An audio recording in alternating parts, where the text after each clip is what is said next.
Assalamualaikum warahmatullahi wabarakatuh. Kami dari kelompok 2 yang beranggotakan 1. Reza Awalia Maharni dengan NIM 214031886. Yang kedua, Septian Rizky Amar Sidik dengan NIM 214031866. Yang ketiga, Rozak Aldilah dengan NIM 214031881. Kami akan mempresentasikan tugas kami yang berjudul Fikih tentang Hadas. Pengertian hadas. Hadas adalah status hukum seseorang karena melakukan sesuatu perbuatan atau mengalami suatu kejadian. Misalnya, seseorang yang buang air kecil dan air besar, maka dia berstatus menanggung hadas kecil, walaupun dia telah beristinja dan membersihkan semua najis yang melekat. Hadas kecil.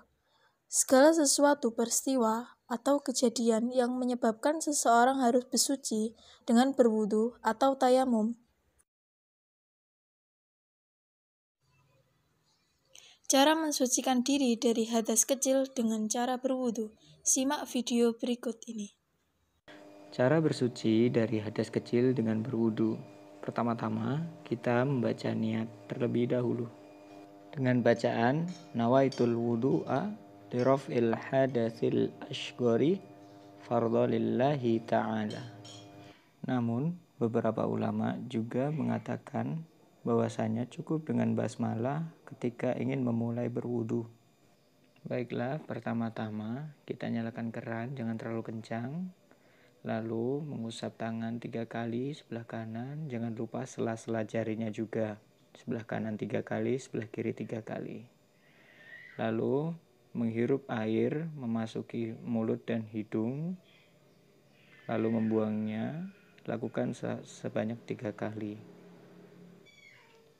Setelah usai dengan mulut dan hidung, lalu mulai membasuh muka sebanyak 3 kali. Usahakan membasuhnya secara merata hingga bawah dagu.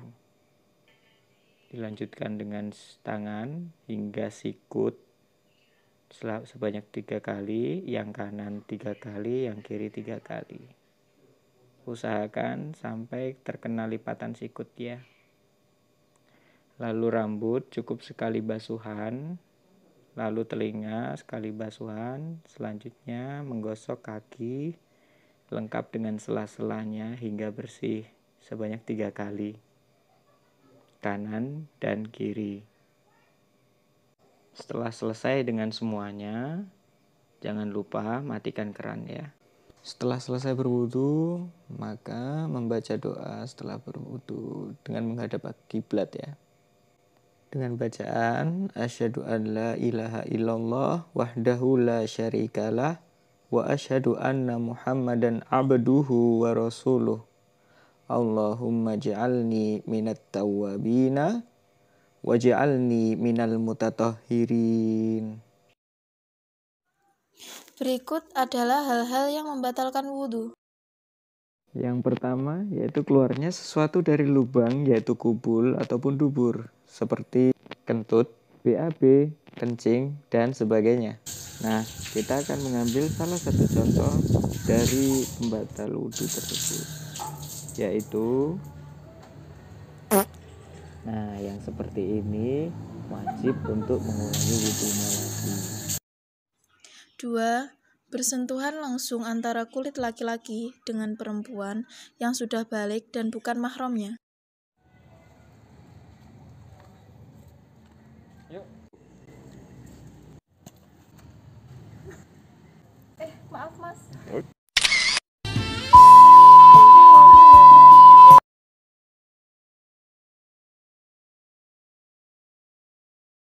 Ada pula penyebab ketiga, yaitu menyentuh kemaluan, baik kemaluan sendiri ataupun orang lain secara langsung tanpa penghalang.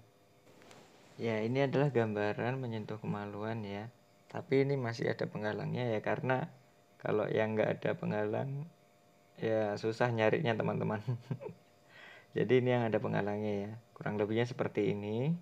baik itu laki-laki ataupun perempuan ya, sama-sama hukumnya tidak boleh ketika sudah suci lalu menyentuh bagian kemaluan tanpa adanya penghalang atau dengan kata langsung ya, langsung kulit dan kulit, maka batal. Wajib untuk mengulangi wudhunya lagi ketika ingin beribadah atau sholat dan sebagainya. Dan yang keempat ada hilang akal, gila, koma, pingsan setelah dibius. Nah, orang-orang gila atau orang-orang koma, pingsan dan sebagainya, ketika mereka bangun dari tidur mereka atau ketika mereka sudah waras atau sudah tidak hilang akal, mereka sudah sadar, maka ketika ingin bersolat, sholat atau melakukan ibadah lainnya yang harus bersuci terlebih dahulu yaitu wudhu, maka mereka harus berwudhu terlebih dahulu. Karena ini termasuk dari hadas kecil ketika orang itu hilang akal. Hadas besar, segala sesuatu atau kondisi yang menyebabkan seseorang harus bersuci dengan mandi wajib. Ada pula hal-hal yang menyebabkan hadas besar. 1. Keluarnya darah bagi perempuan berupa haid, nifas, atau wiladah. Haid adalah darah yang keluar dari rahim perempuan ketika sehat, bukan semasa melahirkan bayi atau semasa sakit. Nifas adalah pendarahan yang terjadi setelah melahirkan. Sedangkan dalam terminologi hukum Islam, nifas berarti darah yang keluar dari dalam rahim wanita selama atau setelah persalinan. Wiladah adalah darah yang keluar sebelum atau saat proses persalinan, yakni sebelum bayi lahir. 2. Keluar air mani, baik disebabkan oleh mimpi basah atau sebab lain.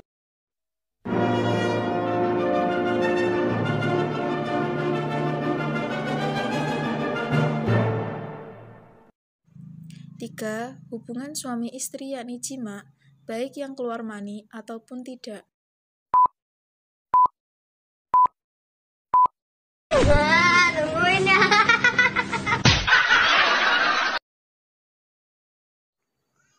Cara mensucikan diri dari hadas besar dengan cara mandi wajib.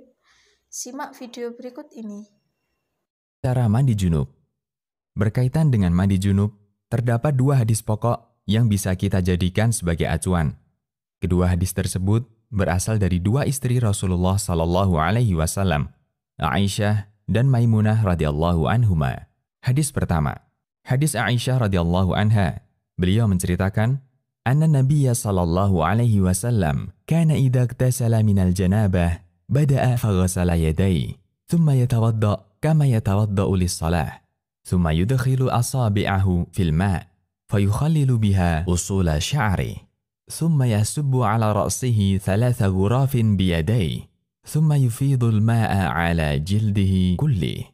Yang artinya bahwa jika Nabi Shallallahu Alaihi Wasallam mandi junub, beliau memulainya dengan mencuci kedua telapak tangannya, kemudian beliau berwudu sebagaimana wudu untuk sholat, lalu beliau memasukkan jari-jarinya ke dalam air, lalu menggosokkannya ke kulit kepalanya, kemudian menyiramkan air ke atas kepalanya dengan cidukan kedua telapak tangannya sebanyak 3 kali. Kemudian beliau mengguyurkan air ke seluruh badannya. Hadis riwayat Bukhari dan Muslim. Hadis kedua, hadis dari Ibnu Abbas. Beliau menyampaikan keterangan dari Maimunah yang menceritakan, wada'tu li Rasulillahi sallallahu alaihi wasallam ma'an yaghtasilu bih, fa'afragha ala yadayhi, فغسلهما مرتين أو 3 ثم أفرغ بيمينه على شماله فغسل مذاكره ثم دلك يده بالأرض ثم مضمض واستنشق ثم غسل وجهه ويديه ثم غسل رأسه 3 ثم أفرغ على جسده ثم تنحى من مقامه فغسل قدميه.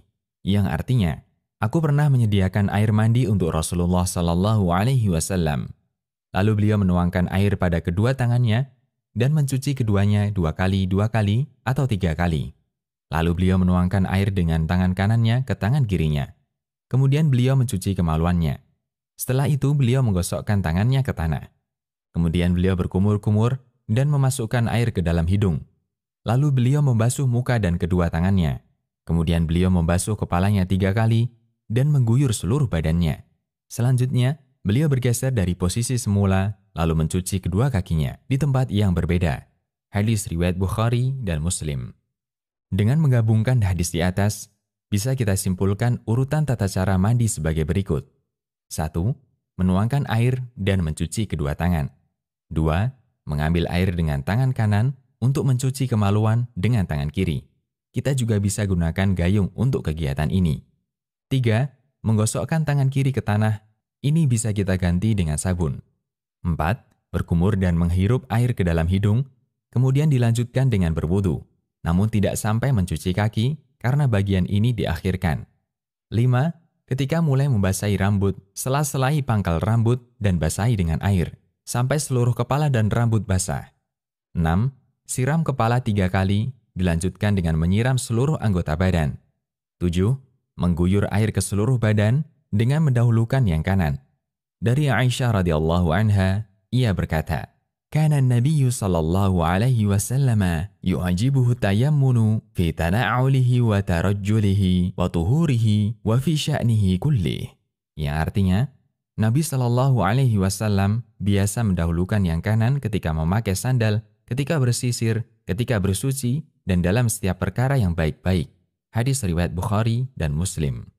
Jangan lupa untuk digosok, terutama di bagian lipatan atau bagian badan yang tersembunyi. Pastikan semua badan Anda basah. 8. Berpindah tempat dan cuci kedua kaki. Jangan lupa sela-selai jari kaki sampai Anda yakin seluruh kaki Anda basah. Demikian, semoga Allah memudahkan kita untuk meniti sunnah Nabi-Nya Sallallahu Alaihi Wasallam. Lalu, bagaimana jika di tempat kita saat itu tidak ada air dan tempat untuk bersuci? Yaitu caranya dengan tayamum. Beberapa ulama berpendapat bahwa mensucikan diri dari hadas kecil ataupun hadas besar bisa dengan bertayamum, tentu saja dengan kondisi khusus yaitu tidak adanya air. Mari kita simak video berikut ini. Niat bertayamum. Bismillahirrohmanirrohim. Nawaitu tayamuma liistibakhoti sholati fardolillahi ta'ala. Kemudian simak video berikut ini untuk tata cara bertayamum. Pertama-tama kita tempelkan telapak tangan kita ke meja, lalu diusapkan ke wajah, kemudian ditempelkan lagi, lalu diusapkan di kedua tangan kita, dan kemudian doa setelah bertayamum. Bismillahirrohmanirrohim. Asyhadu alla ilaha illallahu wahdahu la syarikalahu wa asyhadu anna muhammadan abduhu wa rasuluh.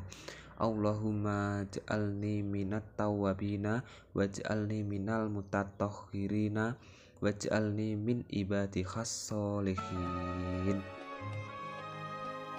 Untuk bacaan niat tayamum pengganti mandi besar, cukup niatkan dalam hati dan baca basmalah, lalu bertayamum seperti halnya bertayamum pada umumnya. Doa setelahnya juga sama dengan doa tayamum pengganti wudu.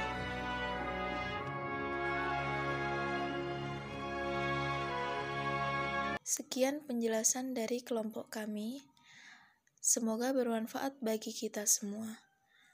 Wassalamualaikum warahmatullahi wabarakatuh.